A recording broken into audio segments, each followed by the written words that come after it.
ऐश्वर्या ही जातवान नागिनीप्रमाणे ऋषिकेश जानकी समोर फणा काढून बसलेली आहे। त्यामुळे ऋषिकेश जानकीच्या आयुष्यात दररोज नवनवीन संकट आपल्याला बघायला मिळत आहे। आता तिची मजल नेमकी कुठपर्यंत जाते हे बघणं फारच रंजक ठरणार आहे आणि कशा प्रकारे ऋषिकेश हा जातवान नागिनीचं कशा प्रकारे तोंड ठेचतो हे बघणं देखील फारच रंजक ठरणार आहे। हाताबाहेर गेलेली ऐश्वर्या आता कशा प्रकारे ऋषिकेशच्या कंट्रोल मध्ये येते हे बघणं खरंच दर्शकांसाठी उत्तेजक ठरणार आहे। तर मित्रांनो, तुम्हाला जर पुढे काय होणार आहे हे जर जाणून घ्यायचं असेल तर हा व्हिडिओ शेवटपर्यंत नक्की बघा। ऋषिकेश जानकी जेव्हा घर सोडून जाणार असतात त्याच वेळेस ऐश्वर्याने एक डाव खेळलेला असतो। तो डाव म्हणजे ऋषिकेशचे तिने सगळे अकाउंट फ्रीज केलेले असतात। म्हणजे तो कोणत्याही प्रकारचं ट्रान्झॅक्शन, कोणत्याही प्रकारचा व्यवहार आता ऋषिकेश करू शकणार नसतो। म्हणजे घराबाहेर पडल्यानंतर सगळ्यात महत्त्वाचं माणसाला लागतं ते म्हणजे पैसा, आणि तो पैसा जर त्याला मिळाला नाही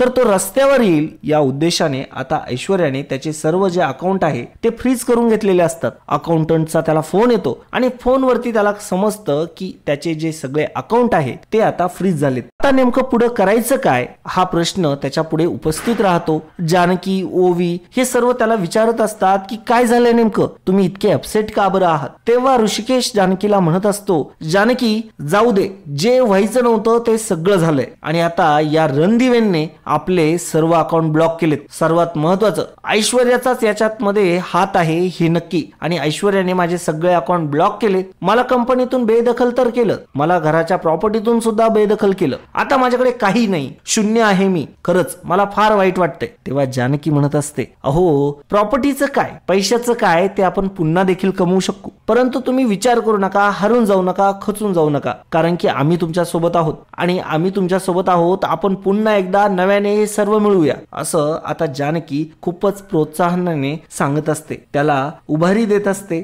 ऋषिकेशला आता खूप छान वाटत असतं, जानकी इतकं चांगलं त्याच्याशी बोलत असते। जानकी म्हणते, वाईट करणाऱ्यांसोबत एक दिवस नक्कीच वाईट होतं, दुसऱ्यासाठी खोदलेल्या खड्ड्यामध्ये कधी ना कधी आपण स्वतःच पडतो, ही तर काळ्या दगडावरली रेग आहे आणि तुम्ही काळजी करू नका बरं का, एक ना एक दिवस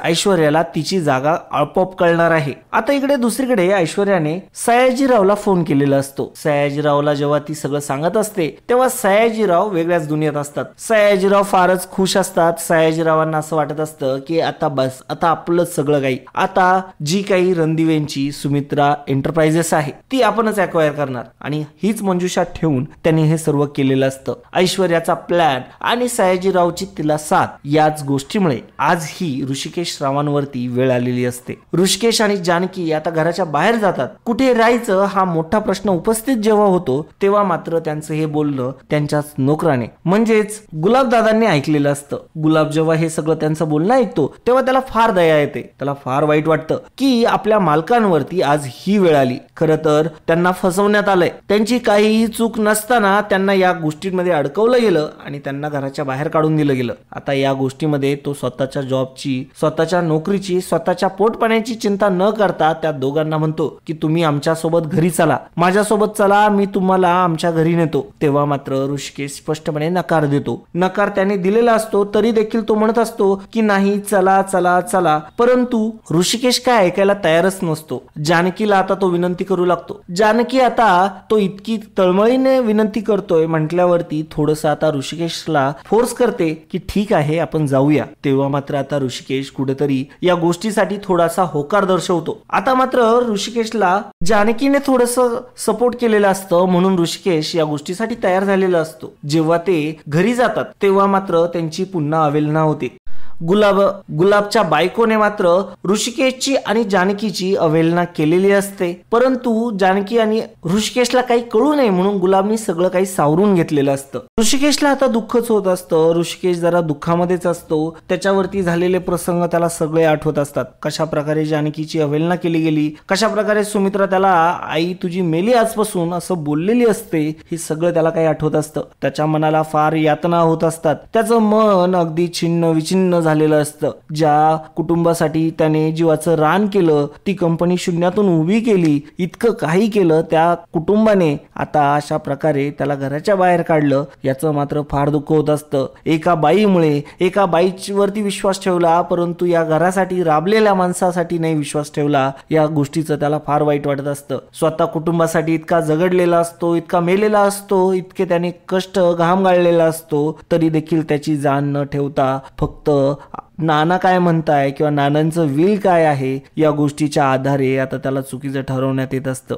खरं तर नानांच्या मनात सुद्धा असं काही नसतं, परंतु ऐश्वर्याने जे रचलेलं असतं त्या गोष्टीवरती आता घरच्यांनी विश्वास ठेवून असं काही केलेलं असतं. परंतु हे सगळं करायचं का, हे इथिक्स काय म्हणतात, या गोष्टीचं कोणाला काहीही घेणं देणं नसतं. आता फार वाईट अवस्था निर्माण झालेली असते. आता मात्र ऋषिकेश फारच वाईट अवस्थेत आलेला असतो आणि स्वतःच्या मनाशी तो झुंज करत असतो. तेवढ्यातच आता जानकी त्याला तेव्हाच थोडंसं जानकी आता त्याला थोडासा सपोर्ट करते, त्याला सांगते की तुम्ही काळजी करू नका, काही होणार नाही. तेव्हा मात्र आता ऋषिकेश म्हणत असतो की मला माहितीये, माझ्या बाजूने कोणी नसलं तरी माझं हे छोटंसं कुटुंब आहे, ओवी, तू आणि मी, आणि मला हे कुटुंब फक्त सुख देऊ शकतं आणि मला हे दुःखात कधीच बघू शकत नाही, असं आता तो म्हणत असतो. तेव्हा मात्र जानकी म्हणत असते की असंही कोणीतरी आहे की जे तुम्हाला दुःखात नाही बघू शकत आहे. त्या व्यक्तीला तुम्ही काय यातना घेतल्या हे कुटुंब रचण्यासाठी हे सगळं माहिती आहे. आणि तेव्हा मात्र ऋषिकेश म्हणत असतो की नाही, असं काही नाहीये. तेव्हा मात्र जानकी म्हणतच असते की नाही नाही, असं आहे कोणीतरी, तुम्ही विचार करा. परंतु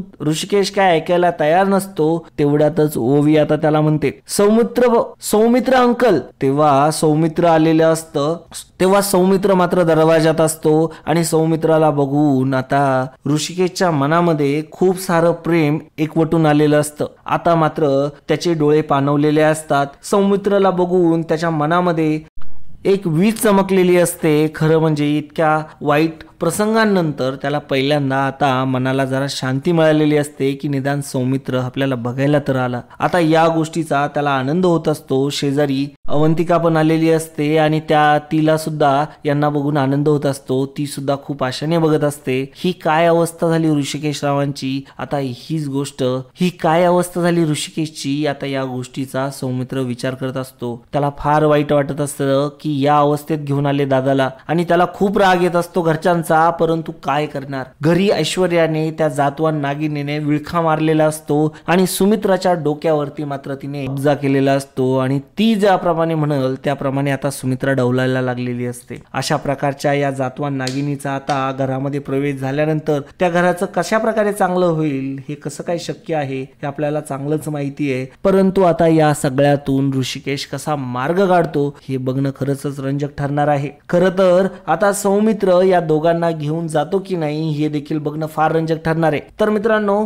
तुम्हाला हा व्हिडिओ कसा वाटला कमेंटद्वारे नक्की कळवा. सौमित्र आता या दोघांना तिघांना घेऊन निघून जाईल का, तो त्याला पुन्हा घेऊन यांच्या हक्कासाठी लढेल का, हे बघणं देखील फार रंजक ठरणार आहे. तर मित्रांनो, आजच्यासाठी इतकंच, आणि हा व्हिडिओ तुम्हाला कसा वाटला कमेंटद्वारे नक्की कळवा. ऋषिकेश सोबत झालेली गोष्ट जर आपल्या सोबत जर झाली तर आपण काय दुःख सहन करू हे आपल्याला चांगलंच ठाऊक आहे. परंतु मित्रांनो, तुम्हाला काय वाटतं की ऋषिकेश सोबत जो झालेला अन्याय आहे तो कोण थांबवू शकत होतं आणि कशा प्रकारे या सगळ्या गोष्टी होऊच दिल्या नसत्या, हे जर तुम्हाला काही याच्यावरती उपाय वाटत असेल किंवा तुमच्याकडे याच्यावरती काही माहिती असेल तर कृपया कमेंटद्वारे नक्की सांगा. आणि कमेंटद्वारे हेही कळवा की ऋषिकेशवरती जो अन्याय झाला तो खरंच किती वाईट आहे आणि याच्यामध्ये ऐश्वर्याला काय शिक्षा व्हायला पाहिजे हे देखील तुम्ही कमेंटद्वारे नक्की कळवा. तर मित्रांनो, आजच्यासाठी इतकंच. धन्यवाद. पुन्हा भेटूया पुढच्या व्हिडिओमध्ये. तोपर्यंत राम राम.